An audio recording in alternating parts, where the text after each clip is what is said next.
Bueno, yo voy a pasar a presentar a Javier Rubio Coelho. Él es compañero, él es tutor de la UNED.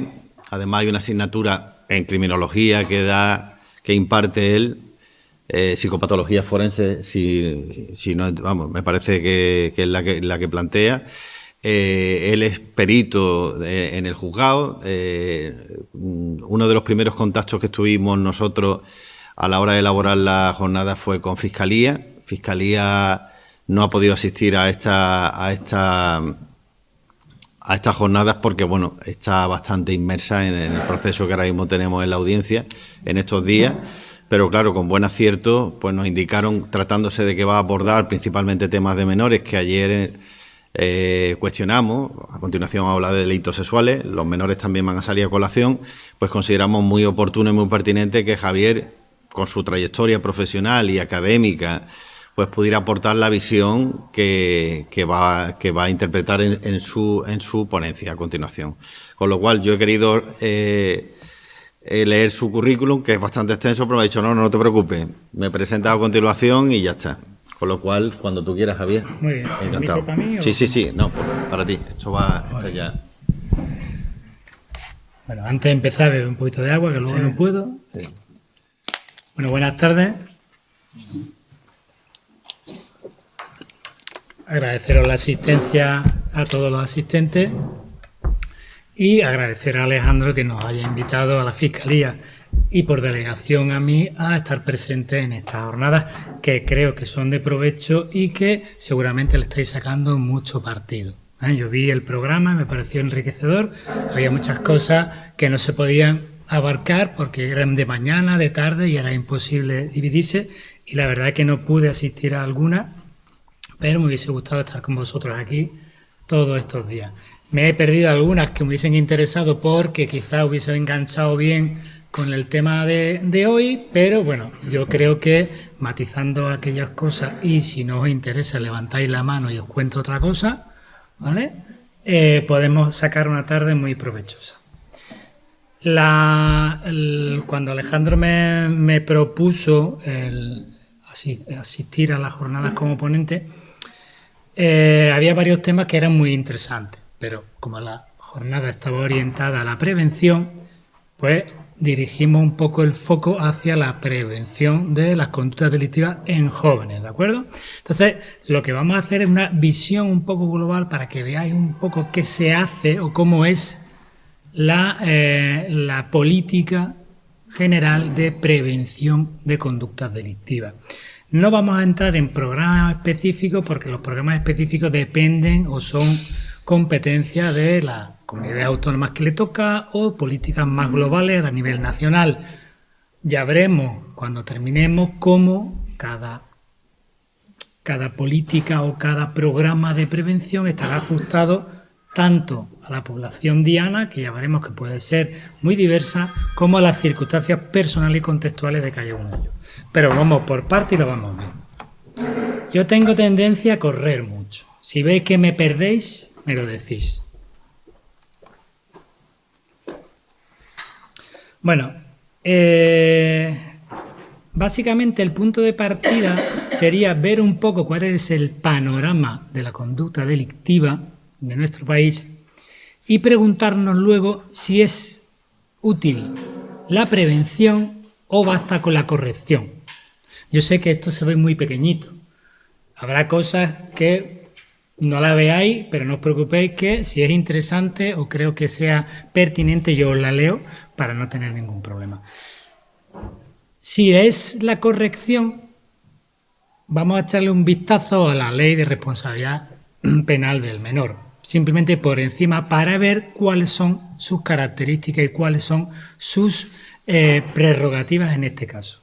Y luego veremos cómo todo el sistema de prevención que estamos llevando a cabo, tanto aquí como en Europa, se basan en esas directrices de RIAD que ponen sobre la mesa una serie de núcleos de actuación a todos los niveles para que se lleven a cabo en distintas situaciones y España, como uno de los firmantes, nos acogemos al protocolo de RIAD. Las cifras, que siempre son muy significativas. Yo ya tengo que pasar al cerca, lo siento. Pues vosotros no veis la pantalla, pero yo tampoco veo la mía. El resumen de esto y la idea que quiero que os llevéis de aquí es que la tasa de condenas de los menores ha aumentado un 3,2%, no sé si lo veis, está muy pequeñito. ¿Vale? Son menores condenados, ¿de acuerdo? Ahora veremos una tabla de la Fiscalía, digo veremos, o veré yo, porque vosotros no vais a ver las cifras, donde notaréis una discrepancia, hay una discrepancia abismal, porque la Fiscalía maneja procedimientos abiertos, que quizás no lleguen a condenas, pero son más, ¿de acuerdo? Como anecdótico, ahí lo único que podemos ver es que durante el COVID bajó la tasa, pero bueno, eso es anecdótico, porque no estaban en la calle y no podían hacer barra basada. Si la línea naranja son mujeres y la línea azul hombres, veis que la tasa de criminalidad, ¿no?, de conductas delictivas, lo único que quiero deciros con esto es que la tasa de criminalidad o la tasa de conductas delictivas de los jóvenes españoles aumenta sistemáticamente año tras año. Entonces, cabe preguntarse, ¿no funciona el sistema de prevención o no funciona el sistema de corrección? Veremos al final, pero lo voy adelantando, que la evidencia científica nos dice que los sistemas de prevención son el único sistema útil para reducir la tasa de conducta delictiva. Con lo cual, si los programas medio funcionan, esto quiere decir que una de dos, o el aumento es demasiado elevado como para poner coto con un sistema de prevención, o que hay algo que se nos está acabando.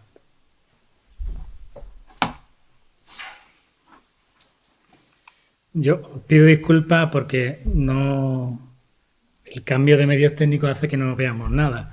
Aquí lo único que es interesante, porque viene a colación con lo que vamos a ir viendo, que la mayor proporción de conductas delictivas se da a partir de los 16-17 años.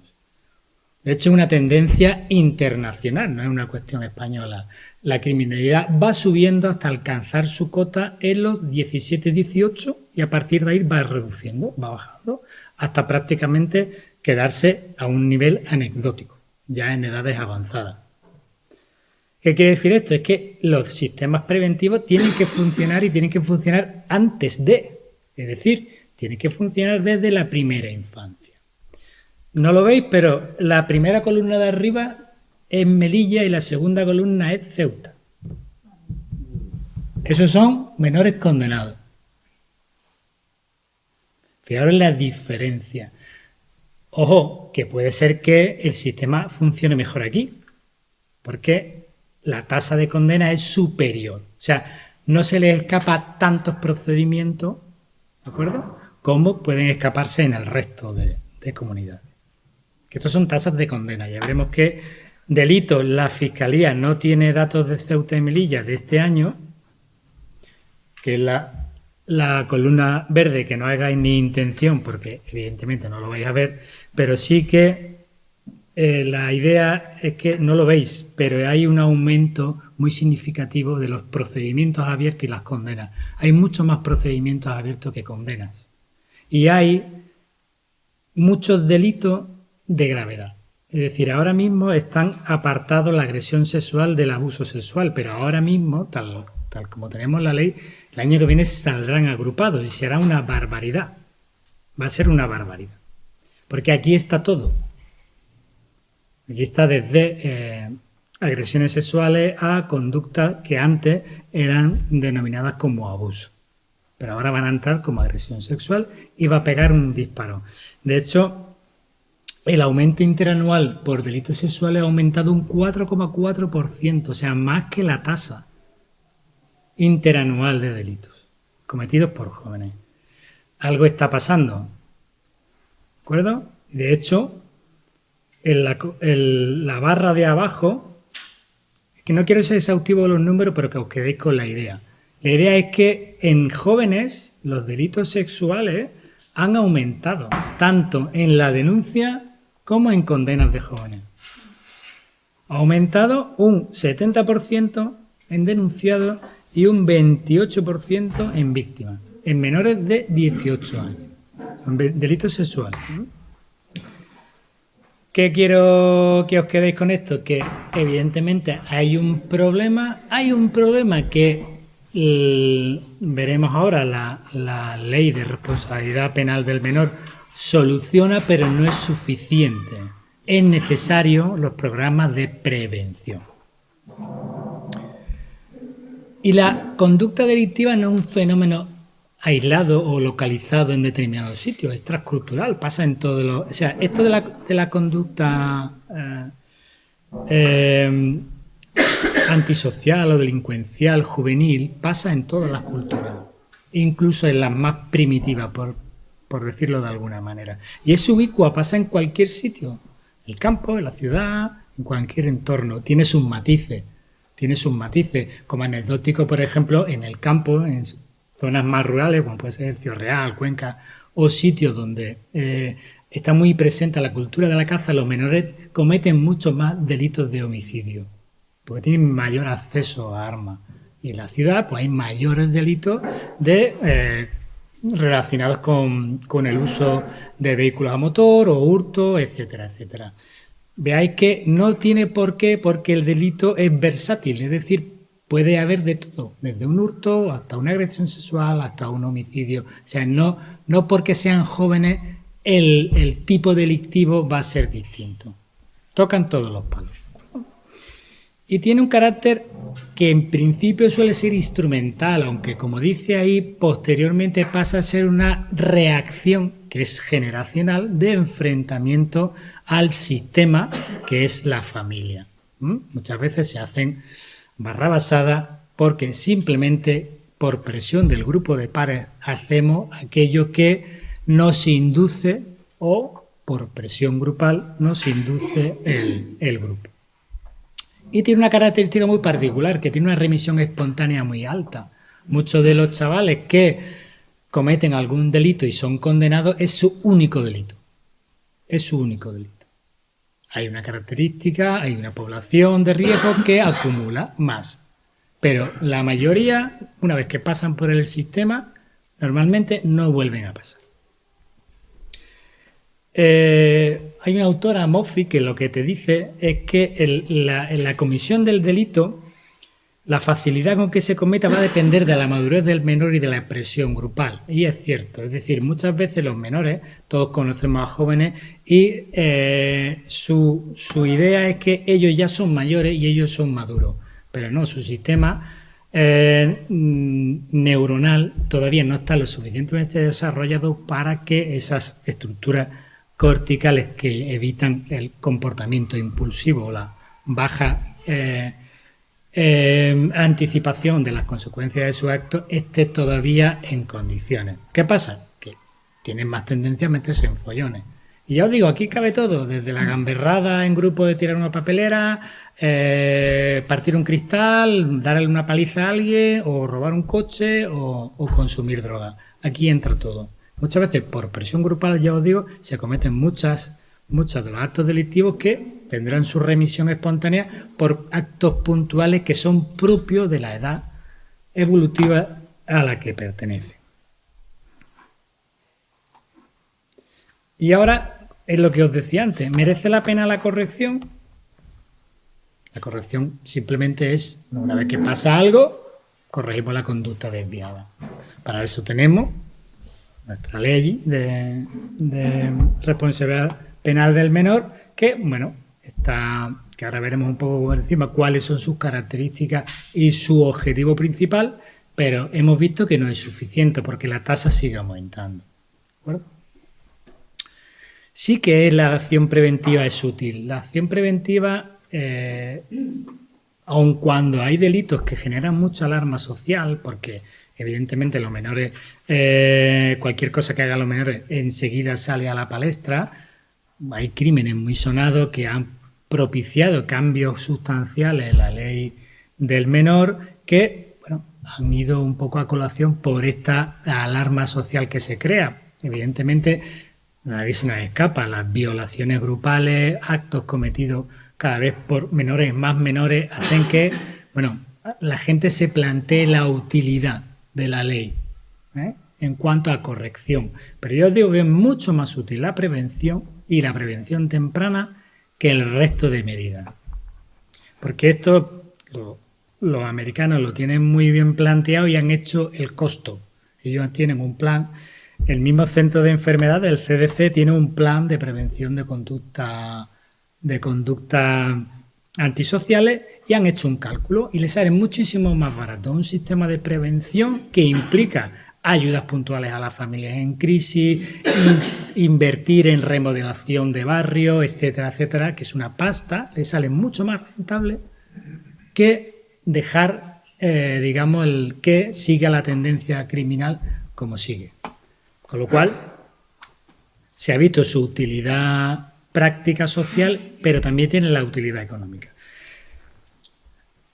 La LORM, la Ley Orgánica de Responsabilidad Civil del Menor, nace un poco de las directrices de RIA y nace un poco de cambiar el enfoque. La evidencia científica nos decía, y nos sigue diciendo, que la sanción no evita la reincidencia, y más en estas edades, con lo cual había que cambiar un poco el enfoque. La ley del menor, ahí dice que en sus principios, lo voy a leer porque no lo veis, nace con esta filosofía, es un extracto. Es una ley penal porque incluye una serie de sanciones del menor y juvenil que contempla la exigencia de responsabilidad para los jóvenes infractores que no hayan alcanzado la mayoría de edad penal y está fundamentada en principios orientados hacia la reeducación de los menores de edad, ¿vale? Está basado en circunstancias personales, familiares y sociales.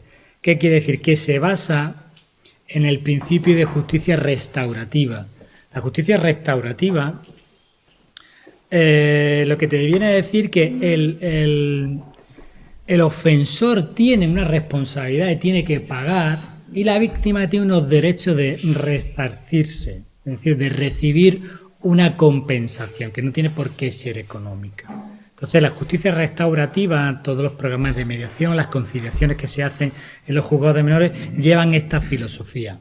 ¿Qué ocurre? Que hay delitos que no se pueden compensar, porque para que haya una justicia restaurativa, tanto víctima como perpetrador tienen que estar de acuerdo en, digamos, perdonarse y resarcirse de alguna manera. ¿Qué pasa? Que sí que llega a plantearse y sí que llega a calar un poco en el proceso de justicia juvenil, pero no es la tónica habitual. La tónica habitual es sancionar con una serie de medidas que tienen un objetivo de reeducación, que estarán basadas en las características personales, familiares y sociales del menor. Para ello, el equipo técnico del juzgado de menores hará una evaluación y contemplará la medida más ajustada a sus necesidades, no al delito. La práctica se ajusta un poco, porque bueno, la visión no sigue siendo penal y se ajusta un poco al tipo delictivo. Por una falta no se le puede imponer a un menor una medida restrictiva de libertad, un internamiento, para que nos entendamos. Tiene que haber una cierta proporcionalidad, sí, con el hecho delictivo, igual que en la ley penal del mayor, ¿vale? Entonces, en esto sí que es verdad que todavía tenemos que poner un poco las pilas porque la idea última no es esa. La idea última es ofrecer al menor una reinserción, evitar, ya que ha cometido el delito, que reincida y proporcionarle aquello de lo que carece para evitar la comisión de nuevos delitos. Todo esto se basa en esas directrices de RIAD. Esas directrices de RIAD lo que te viene a decir que, visto el problema social que tenemos con la delincuencia juvenil y visto la evidencia científica, es necesario que se instauren políticas globales que incluyen a naciones, que incluyen a organismos, que incluyen a microsistemas como son la familia o la sociedad, para proporcionar todo aquello que se ha visto que favorece una conducta delictiva para evitar en última instancia, la comisión del delito. Bueno, como anecdótico, simplemente os ponía aquí cuáles son los principios generales, que veis que aquí vamos pasando de principios generales a cosas más específicas. Por eso os decía antes que al final no veremos programas específicos, porque los programas específicos son concretos de poblaciones concretas. Vamos a ver la generalidad, qué es lo que podemos hacer. ¿De acuerdo? Entonces, veis que en el proceso de socialización, donde se insiste que se intervenga la prevención, destacará sobre todo la familia, el ámbito educacional y los medios de comunicación. La comunidad en sí tiene su importancia, pero dado que el agente socializador principal es la familia, en la primera infancia, hay que atajar desde esa perspectiva cualquier futura hecho delictivo. Y la educación, porque es el segundo escalón, ¿de acuerdo? Y los medios de comunicación, dado que muchas veces ni la familia ni el sistema educativo proporcionan las herramientas necesarias, al menos los medios de comunicación que llegan con mucha fuerza a la población juvenil tenga un papel principal en este proceso de prevención. Simplemente esto no hace falta, si os lo paso o lo tendréis ahí, son las generalidades. Si ponéis el protocolo de RIA en internet os saldrá, no es muy extenso, es muy general como todos los protocolos y son generalidades que los estados tienen que ir adaptando a su propia legislación o a su propia realidad. ¿De acuerdo?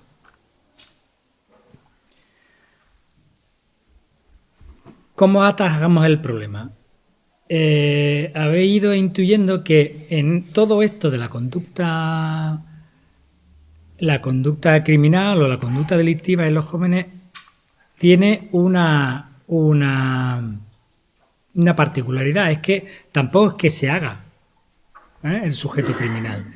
Hay unos factores de riesgo y unos factores de protección, es decir, hay unos factores de riesgo que van a predisponer o van a hacer que ciertos menores tengan mayor probabilidad de cometer hechos delictivos. Y se ha visto que si atendemos a los factores de riesgo y evaluamos los factores protectores desde la evidencia científica, lo que nos dice la ciencia, qué es lo que funciona y qué es lo que no funciona, podremos prevenir reduciendo las conductas delictivas. Por tanto, habrá que ver qué factores de riesgo hay en estos núcleos que hemos dicho que son importantes. En este caso también habría que ver al menor, habría que ver a la familia, habría que ver su entorno educativo y su contexto social para actuar de forma independiente y global en todos ellos.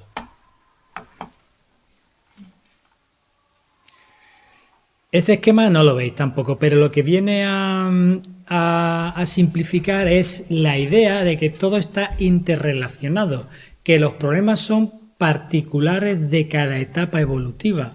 Un niño que está en la primera infancia, ¿vale?, no tendrá los mismos problemas, ni tendrá los mismos factores de riesgo, ni la misma atención preventiva que alguno que esté en la escolarización primaria o haya pasado a la secundaria o esté en etapa prepuberal.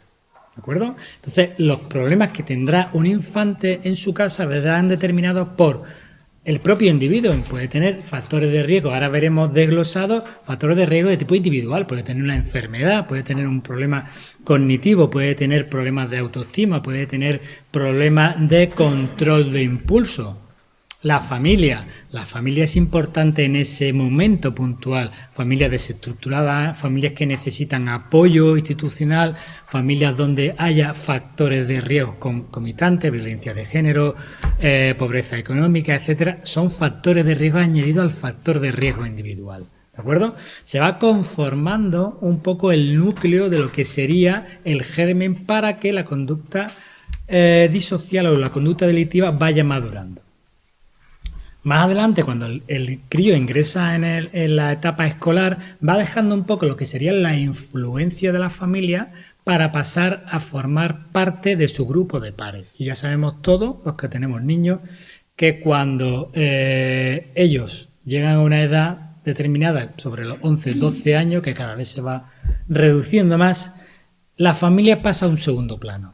Lo que diga su padre, lo que diga su madre, lo que diga su familia, no es tan importante, ni tan interesante, ni tan llamativo como lo que te dicen los amigos. Entonces, ese foco de prevención también hay que tocarlo en esa etapa concreta, ¿de acuerdo? Entonces, el papel de la escuela, que es el primer agente socializador grupal, donde el menor va a convivir con su grupo de pares, también tendrá un papel fundamental.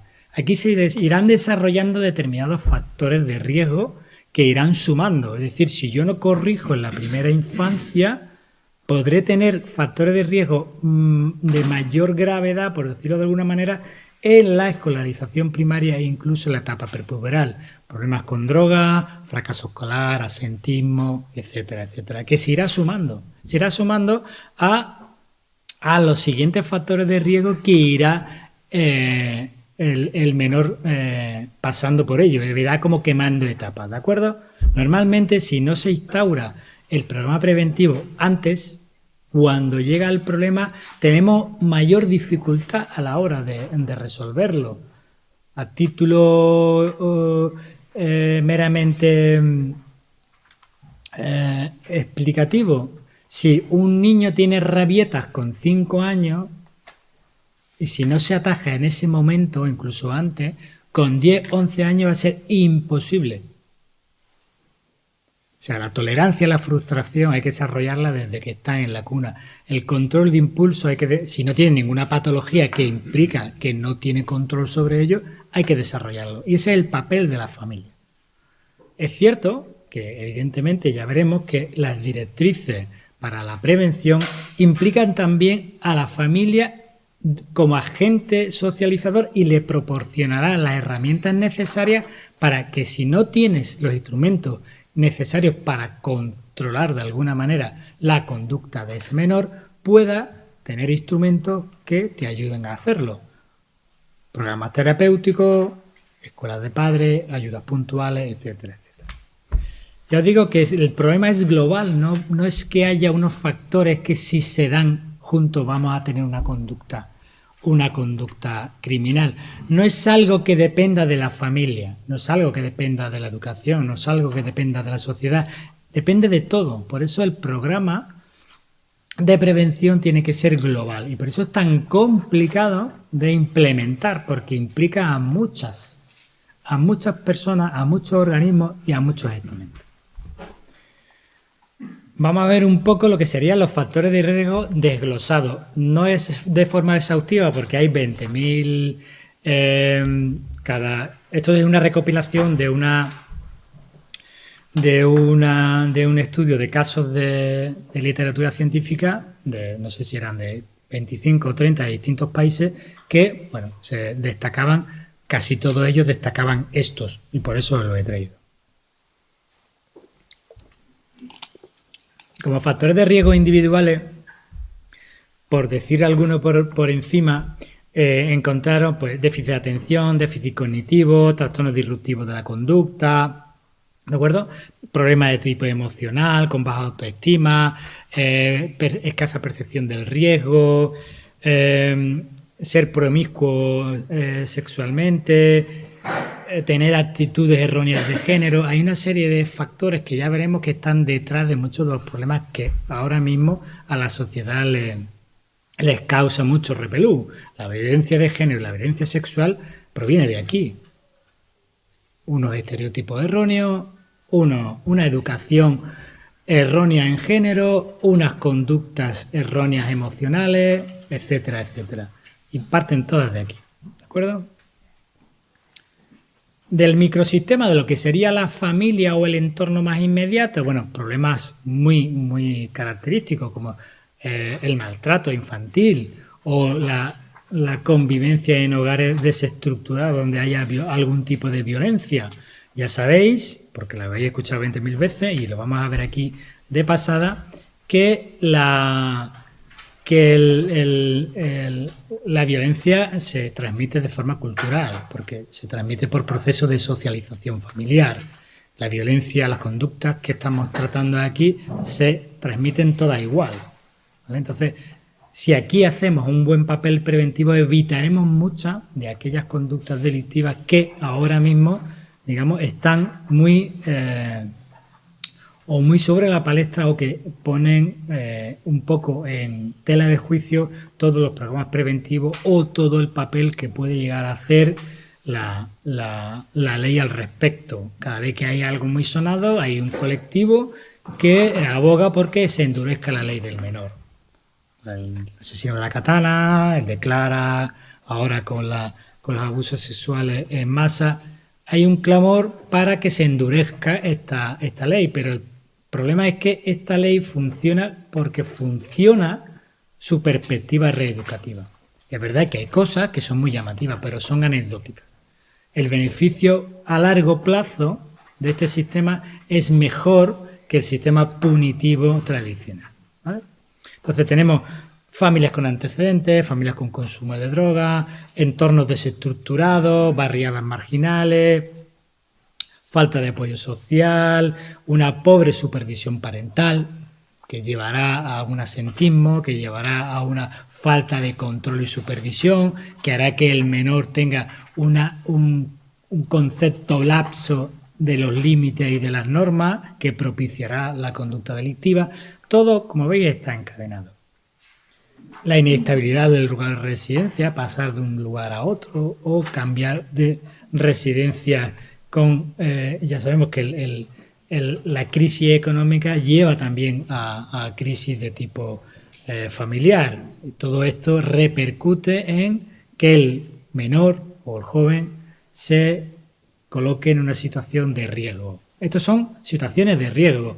No quiere decir que todos los que estén en esa situación vayan a cometer hechos delictivos, porque la mayoría, aunque la tasa ya hemos visto que se haya incrementado, aunque los números o las cifras asusten un poco, no es tanto. O sea, no es tanto, pero sí que es llamativo. ¿De acuerdo? O sea que hay los factores de riesgo, evidentemente están, pero no porque haya factores de riesgo va a propiciar que se cometa una conducta delictiva. ¿Por qué? Porque ahora veremos que hay una serie de factores protectores que van a frenar, van a inhibir o van a servir de colchón para que esta conducta delictiva no llegue a expresarse o al menos consigamos que atajarla en un punto donde no llegue a, digamos, a cronificarse.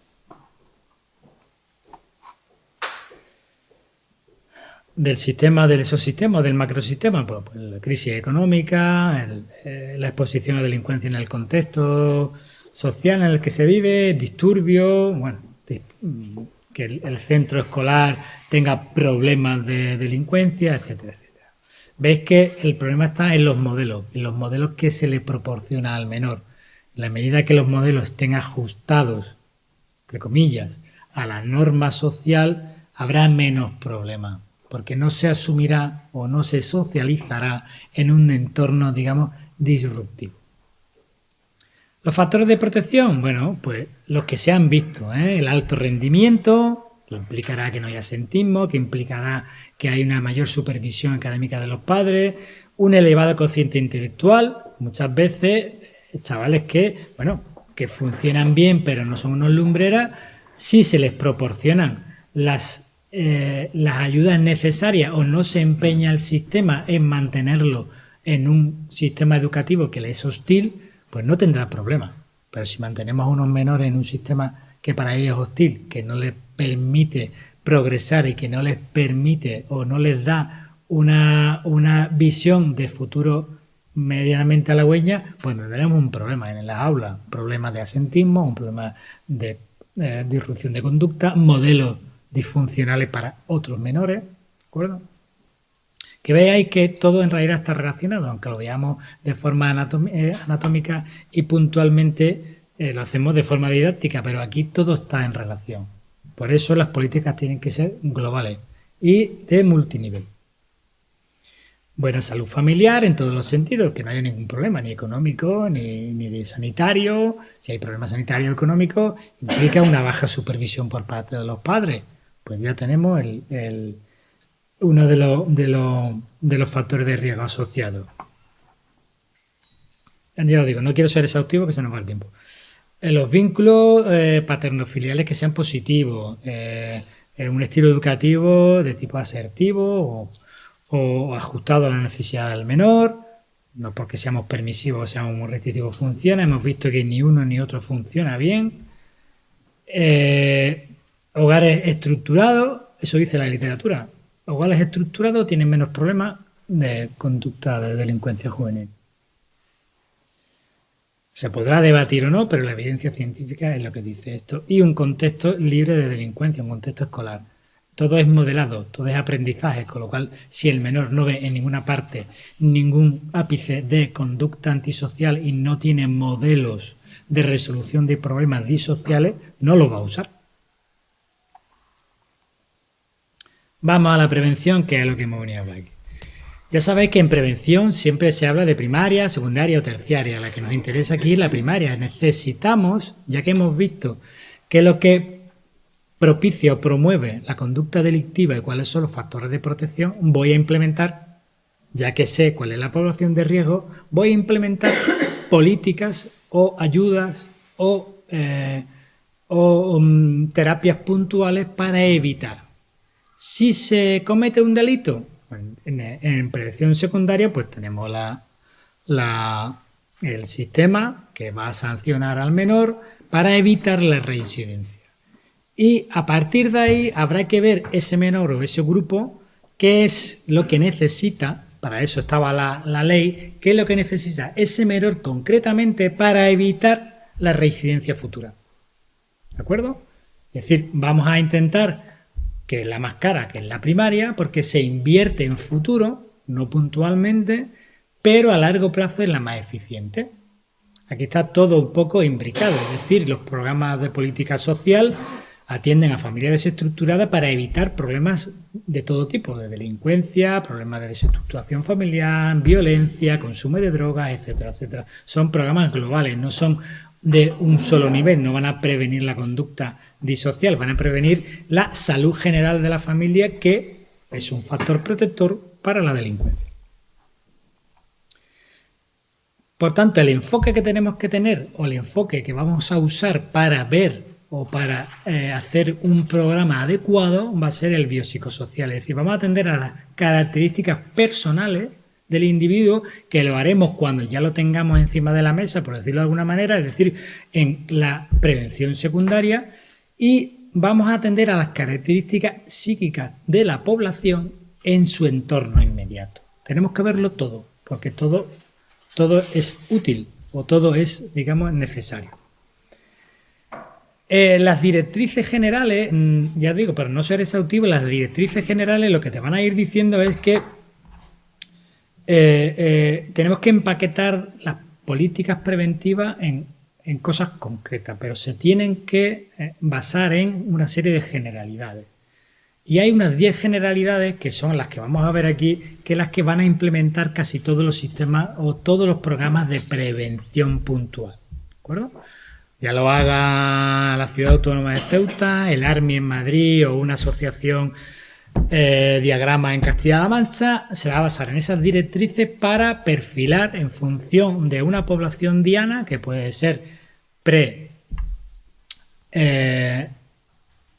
previa a la responsabilidad penal del menor, o sea, por debajo de 14 años, o ya con sujetos susceptibles de reincidencia. ¿Vale? Entonces tenemos que la violencia es un problema de actitud, es decir, en la medida que no se condene cualquier atisbo de violencia, vamos a tener una promoción de la violencia como modelo útil. Y aquí, que lo veremos más adelante, los medios de comunicación tienen un papel importantísimo. Es decir, estamos promoviendo valores, estamos promoviendo igualdad, estamos promoviendo la equidad, la resolución de conflictos, y luego vemos en la tele y programas Diana para jóvenes donde los conflictos se resuelven a golpe, donde el que más fuerza tiene, más corre, es el que se lleva el gato al agua, donde persisten actitudes con mucha diferenciación de género, ¿de acuerdo? Se sigue manteniendo la apuesta por el amor romántico, que ya hemos visto que es desastroso para las relaciones de género. Es decir, es un problema de socialización, es un problema global y lo hay que atajarlo en la infancia. Un berrinche, una pataleta, hay que cortarlo rápido. Si son problemas de conducta, habrá que ir a terapia. El colegio tiene que implementar programas de resolución de conflictos, escucha activa, empatía, lo que queramos. Se tienen que implementar y la sociedad tendrá que implicar, en este caso, a los medios de comunicación para que no emitan mensajes de doble sentido. La creación de redes. Se ha visto y se ha comprobado de que si el menor tiene un grupo de red de apoyo distinto al usual, digamos, con el que convive normalmente, tendrá menos probabilidad de desarrollar conducta delictiva. Es decir, si cambia de ambiente y de grupo de amigos, habrá mayor probabilidad que no se meta en lío. Actividades deportivas, grupos, salir al campo, lo que se ocurra.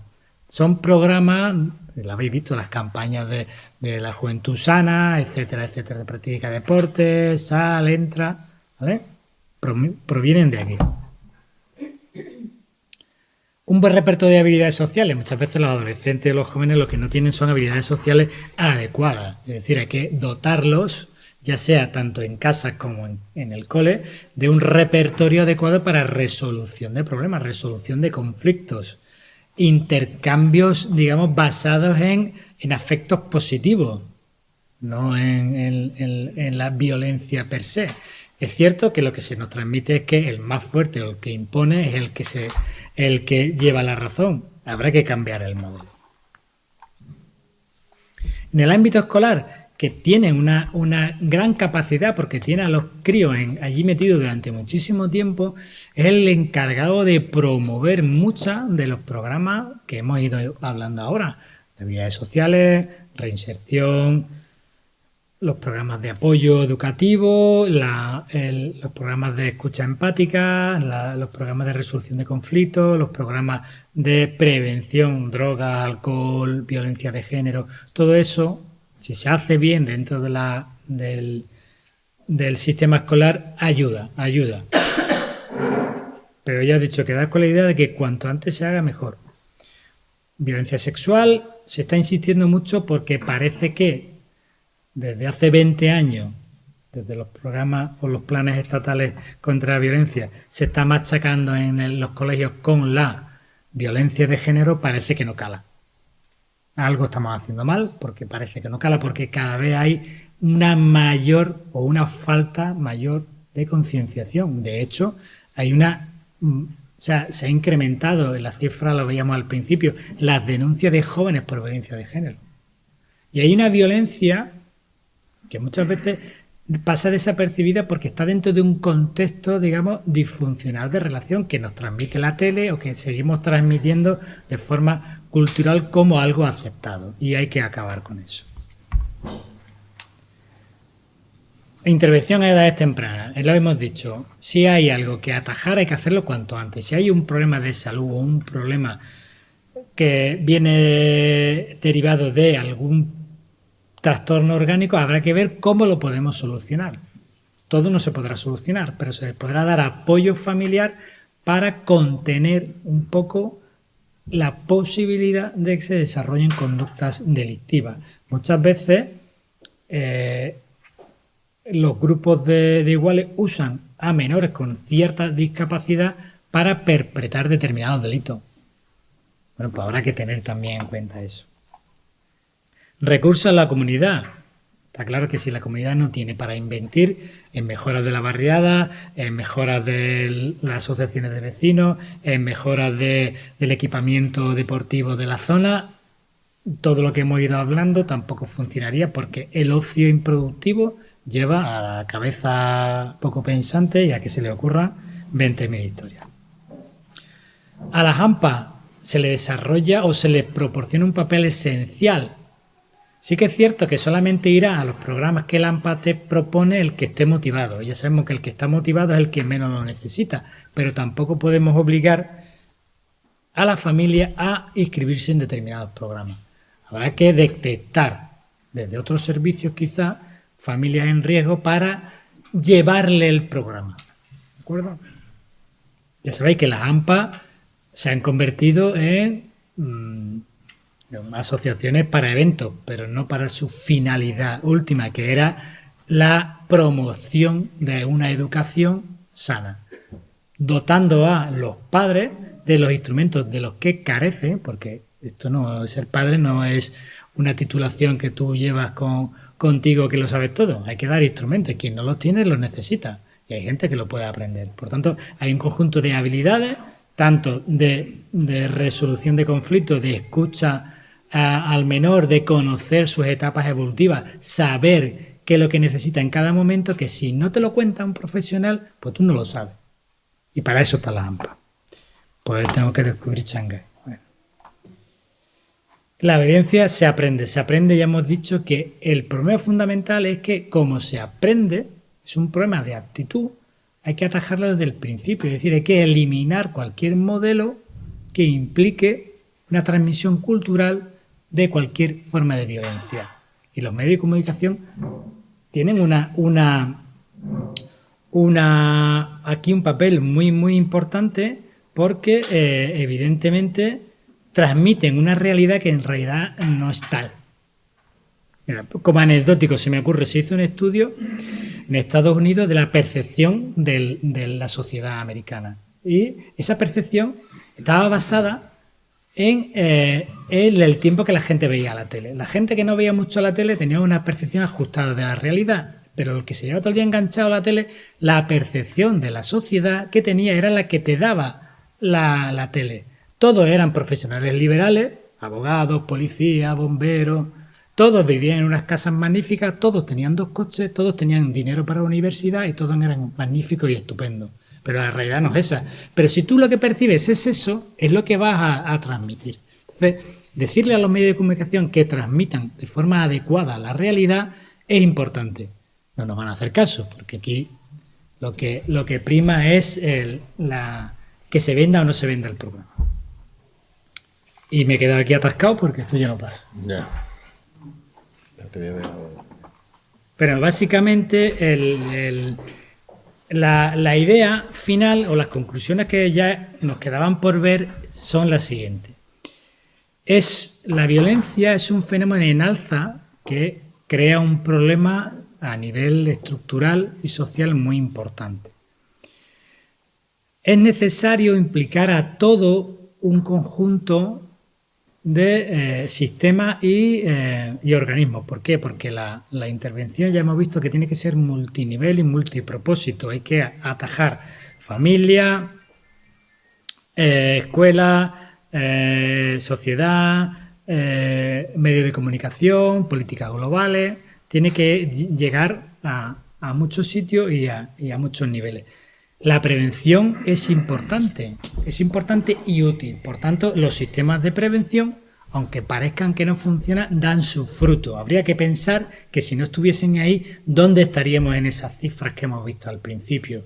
Que son alarmantes, pero hay que ser un poco optimista. Es decir, si no estuviesen los sistemas de prevención primaria y no existiera un sistema de prevención secundaria que se puede mejorar, pero que funciona, ¿dónde estarían esas cifras? Y que está en todas nuestras manos que esa prevención llegue a todos lados, porque es un problema, yo digo, de socialización. La violencia es un problema de socialización y tenemos un papel fundamental la familia, porque somos los primeros agentes socializadores de los menores. Somos los primeros que le vamos a poner pautas, le vamos a inculcar valores. Yo sé que es difícil, porque inculcar unos determinados valores choca luego con la realidad, porque sales a la calle y te encuentras con que la realidad es distinta, pero no tenemos que dejar de hacerlo, porque es necesario romper de alguna manera el círculo. Y hay que empezar desde el origen, que es la familia. Todos tenemos un papel muy importante, pero la familia es fundamental.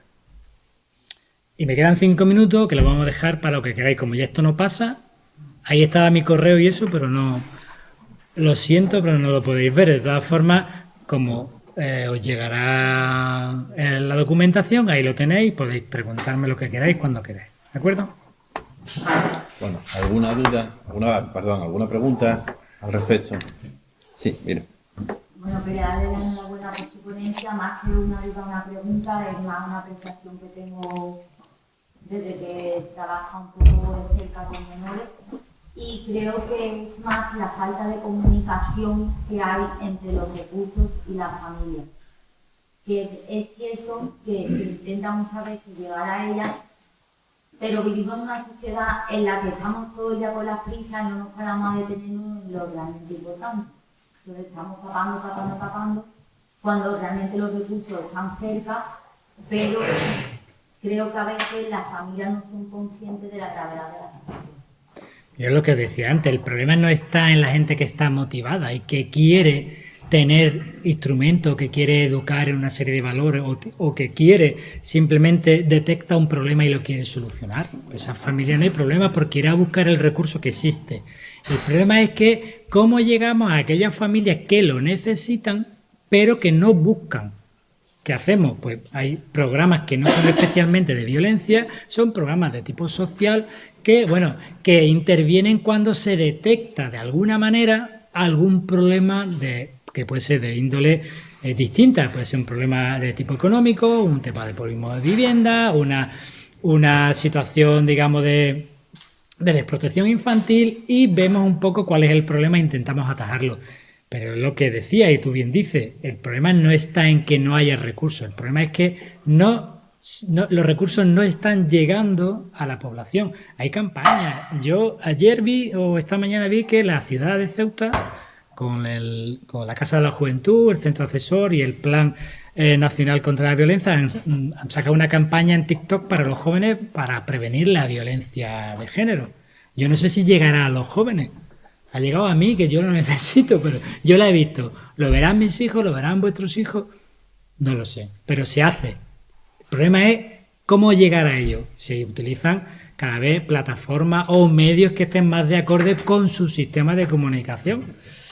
Pero tenemos que rezar que algo llegue. De todas formas, ya os digo, algo llega, porque si no ya os digo que las cifras serían mucho más alarmantes. Sí.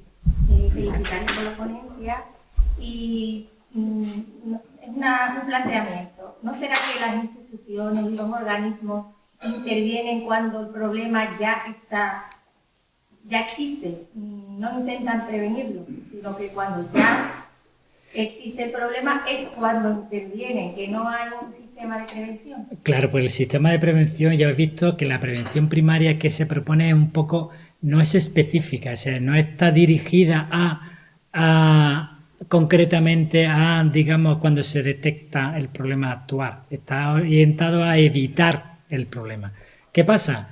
Creo que pasaba antes, que ese sistema no llega a donde tiene que llegar. O sea, no se invierte donde se tiene que invertir, porque es verdad que necesita de muchos recursos, mucho dinero. Implementar este tipo de programa es eminentemente caro, muy caro.